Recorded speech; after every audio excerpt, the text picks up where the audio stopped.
Hi everyone, and welcome back to A to Z of Marketing for Small Businesses, where every Sunday I share with you one concept about marketing which you can apply to your business. Now, these concepts that I'm sharing with you, these can be applied to any type of business you run. It could be a product-based business or a service-based business, or even if you're just starting out or you've already been selling for a while, so you can apply these to your business. So today's alphabet is E, and E stands for emotional selling proposition. I'm sure you've heard the quote, people don't always remember what you say or even what you do, but they always remember how you made them feel.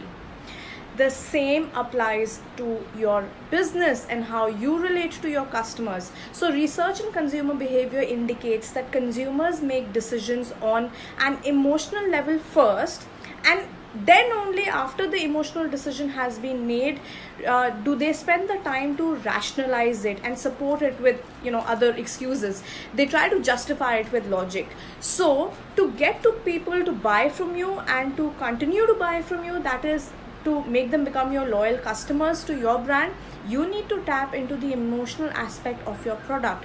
You need to tap into the emotions. So when people buy, they generally buy from the heart and not from the head, and that's why it's very important as a brand and as a marketer to be able to tap into those emotions and to be able to bring those emotions out about your product or your service in your communication and in your offer. So what you do, or what do you want your customers to feel when they use your products or they go through the service that you offer? So here's what I want you to do after you watch this video. Take some time out and give this a thought.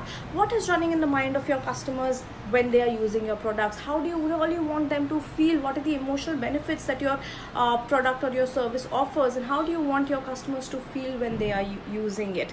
Okay, and once you discover that, please let me know in the comments below, and I would love to take a look at what your ahas were.